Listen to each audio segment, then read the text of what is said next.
Kira-kira yang tergolong makhluk hidup dalam ekosistem itu apa aja? Hewan. Terus tumbuhan, apa lagi? Manusia. Kemudian tujuan pembelajaran kali ini itu kita dapat menjelaskan tentang perkembangbiakan dari tumbuhan. Kenapa perkembangbiakan tumbuhan itu penting dipelajari? Karena makanan yang kita makan sehari-hari untuk hidup, manusia itu kan makhluk hidup tadi ya, itu perlu makan nggak? Kira-kira makanan kayak sayur, tempe dari kedelai kan, itu berasal dari apa? Buah. Pernah kepikiran nggak kalau kira-kira di suatu hari kita kehabisan stok kedelai, kita kehabisan stok kangkung, maksudnya nggak ada lagi tumbuhan itu karena dia nggak berkembang biak, dia nggak ada lagi. Kira-kira kita bagaimana? Membahayakan sekali kan? Bahaya nggak kalau nggak ada makanan? Bahaya. Kalian nggak sarapan pagi aja lemes, apalagi sampai nggak ada makanan. Wah, bisa mati kita semua kan? Makanya pembelajaran ini bermanfaat untuk melestarikan tumbuhan, karena tumbuhan itu sangat bermanfaat, sangat dibutuhkan untuk kehidupan kita, entah itu sebagai makanan, entah itu sebagai baju, pengolahannya. Ada yang tahu nggak kenapa tumbuhan itu bisa jadi baju? Nggak tahu. Pada zaman dulu itu kan belum ada pabrik-pabrik atau mesin, sehingga mereka itu, orang zaman dulu itu mengambilnya dari serat pohon. Serat pohon dihaluskan dan itu dijadikan baju. Ada juga dari getah teratai. Nah, itu dia bisa menjadi benang-benang yang nantinya akan menjadi baju. Nah, itu kan adalah manfaatnya dari banyak manfaat dari tumbuhan yang diperoleh oleh kita sebagai manusia. Nah, kemudian manusia tentunya penasaran dong, gimana sih caranya para tumbuhan-tumbuhan itu berkembang biak atau memperbanyak diri? Atau kalau dari sisi manusia kita melestarikan, gimana supaya tanaman itu tidak punah, dia ada terus. Nah, jadi kita mempelajari perkembangbiakan tumbuhan. Kami kira-kira apa ya bagian dari bunga itu yang akan berubah jadi buah, atau terdapat di mana sih buah itu waktu dia jadi bentuk bunga? Nah, pertama di sini kita harus memahami bagian-bagian dari bunga. Bunga itu ada tangkai bunga, ada dasar bunga, ada biji, bakal biji, ada kelopak, kemudian ada putih, dan ini ada mahkota bunga, terus ada benang sari. Nah,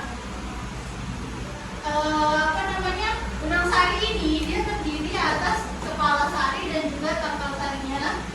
Kemudian putih, dia ada kepala putih, tangkai putih, dan alat perkembangbiakan bunga itu ada pada benang sari dan juga putih.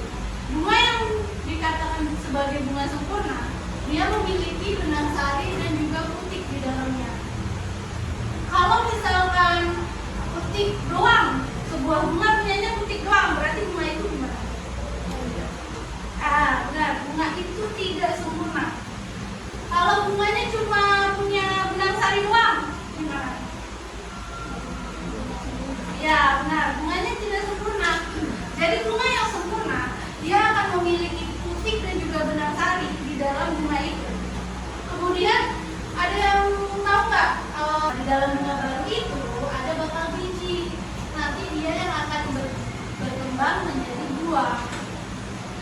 Kemudian kalau misalkan ini kan bunganya sempurna nih, berarti bisa dong dia punya bunganya sendiri karena dia punya putih dan juga benang sari untuk perkembangan bakal biji. Dimana kalau misalkan bunga yang tidak sempurna, kalau yang cuma punya benang sari doang gimana? Yang punya putih doang gimana? Ada yang tahu?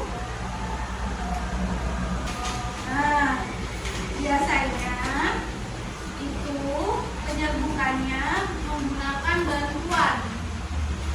Karena kalau misalkan antara benang sari dan kutik itu dia bergoyang, itu dia akan terjadi pertukaran dari benang sari dan kutiknya untuk penyerbukan selanjutnya. Tapi kalau misalkan benang sarinya sama kutiknya jauh, dia bisa menggunakan alam ini menyediakan bantuan seperti bantuan angin, bantuan kuku-kuku. Nah, itulah fungsinya kita mempelajari ekosistem. Karena ekosistem itu luas ada ada makhluk hidup di dalamnya yang saling berhubungan untuk membentuk kehidupan. Oke, untuk misalkan pelajaran tentang perkembangan biakan bunga ini, ada pertanyaan nggak? Ayo, coba ada pertanyaan nggak? Yang bertanya dapat 1 poin.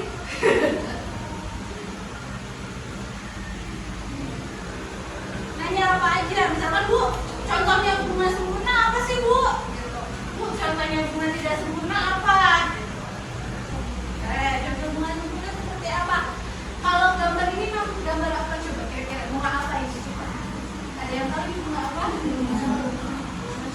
Ya benar, bunga sepatu. Bunga kembang sepatu adalah salah satu contoh dari bunga yang sempurna karena dia memiliki benang sari dan juga putik dalam satu bunga. Kalau misalkan bunga tidak sempurnanya, ada yang tahu contohnya?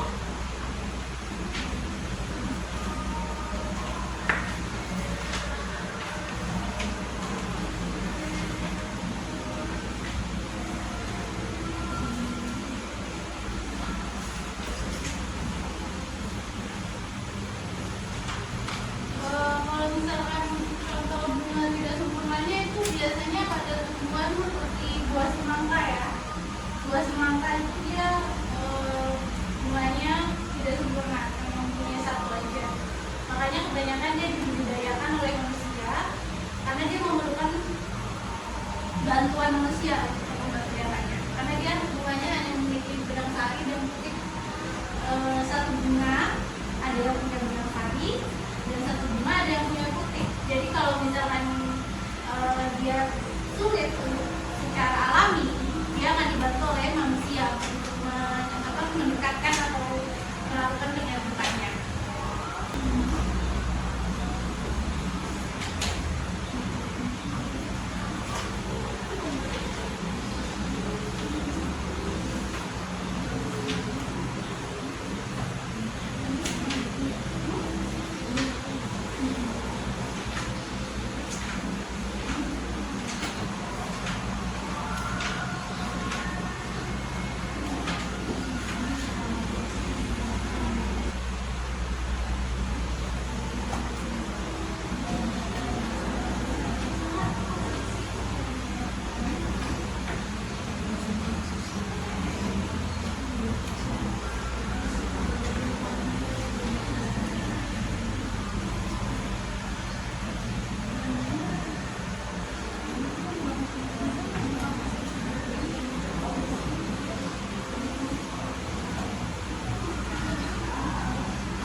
di